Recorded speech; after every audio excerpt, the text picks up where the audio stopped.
Have you ever stopped to think how a single choice one act that seems so small can ripple through someone's entire life? Picture this: a man with nothing to his name, no riches, no home, not even a tomorrow he could count on, chooses to give away the only thing he has. And in that moment, something extraordinary happens. The heart of a person who seemed to have everything: wealth, status, and power begins to change. This isn't simply a tale about giving. It is about awakening. It's about how the poorest hands can carry the richest treasure of all. Today, I want to tell you a story that will stir your soul, shift the way you see the world, and remind you that true wealth has nothing to do with money. This is the story of a poor man's gift that changed the rich forever. It was late autumn in a small town in Ohio. The air was sharp and cool, and the last leaves of the season were falling gently to the ground. People bustled through the streets of Springfield, bundled in coats, rushing from shops, preparing for the holidays. Some were cheerful, carrying bags of gifts. Others walked quickly, heads down, weighed down by their endless to-do lists. Among these people was a man named Ethan Miller. Ethan was a millionaire businessman in his mid-50s, known for his real estate empire. He owned multiple office buildings, shopping centers, and even a golf course. To most, he was living the American dream. A big house on the hill, luxury cars, expensive suits, and every comfort he could ask for. People admired him, and some envied him.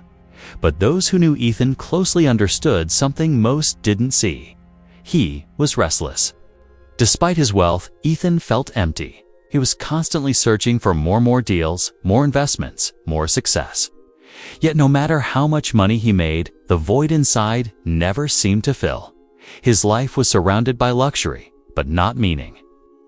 On the other side of Springfield lived David Johnson, a poor man in his early 60s. David's life had been full of struggle. Once a factory worker, he lost his job years ago when the plant shut down. Since then, he lived day to day doing odd jobs, fixing fences, shoveling snow, or sweeping sidewalks.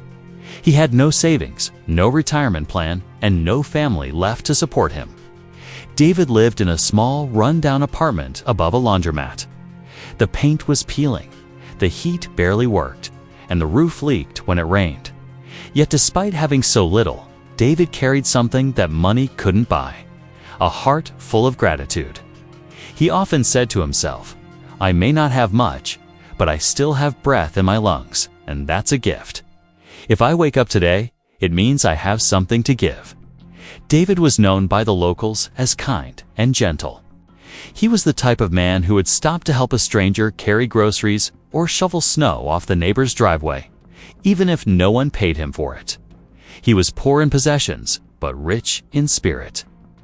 One cold December evening, the town square held its annual Christmas fundraiser. It was a glittering event, light strung across the trees, children singing carols, people sipping hot cocoa, and stalls selling handmade crafts. The local charity had organized a donation drive for families in need.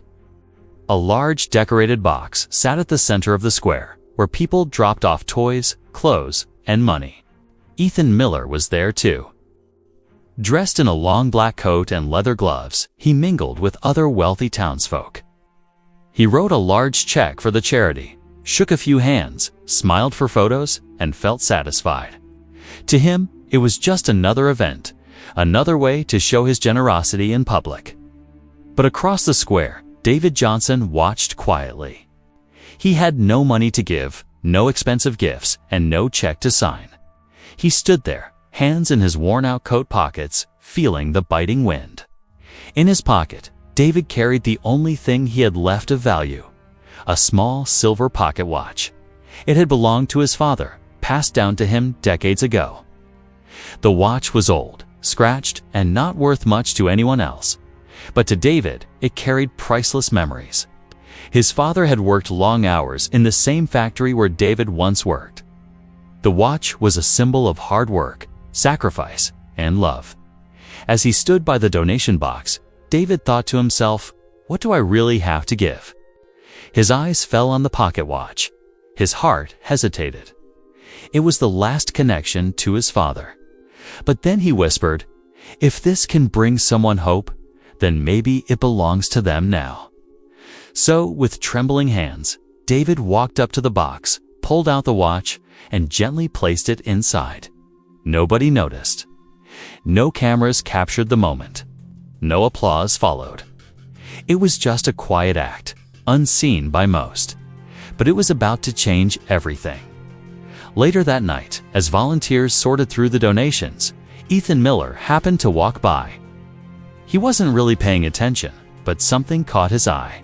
Among the toys, coats, and envelopes of cash, he saw the small, worn pocket watch. Curious, he picked it up. It was old, scratched, but strangely beautiful. He turned it over and saw an engraving on the back. Time is not measured by gold, but by love. The next day, Ethan became obsessed with finding out who had donated the watch.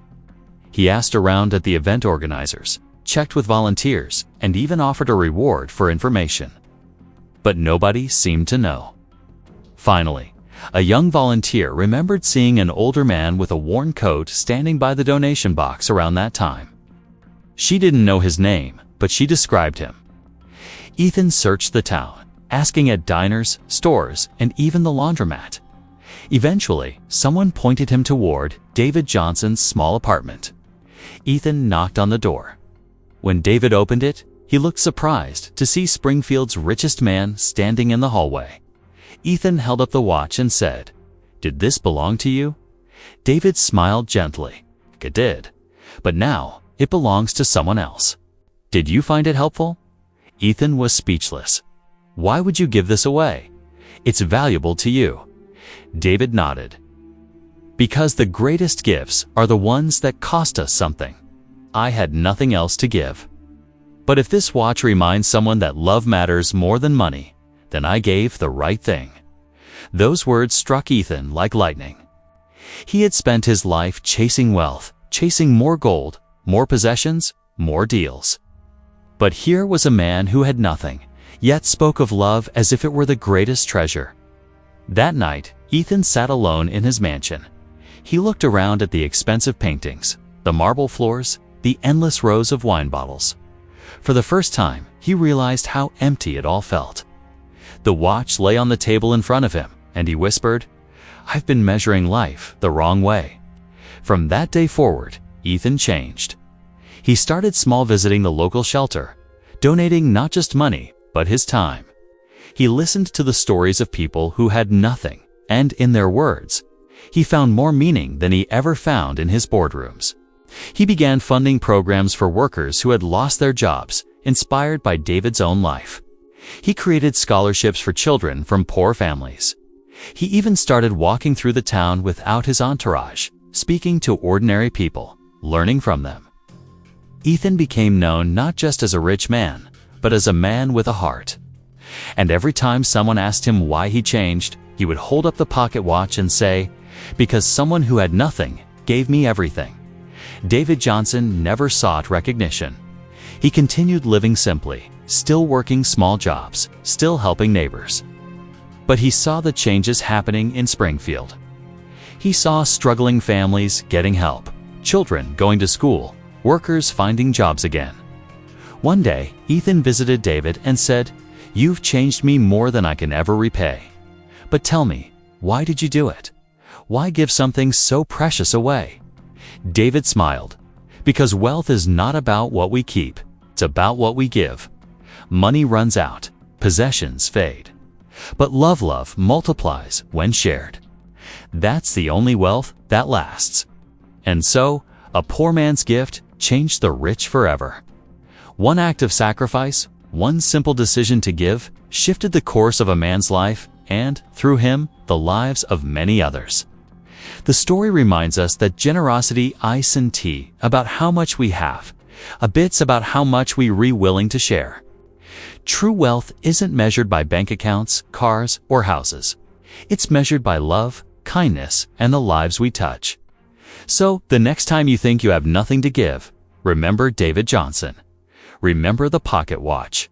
And remember that sometimes the smallest gift can carry the greatest power. Because in the end, time is not measured by gold, but by love.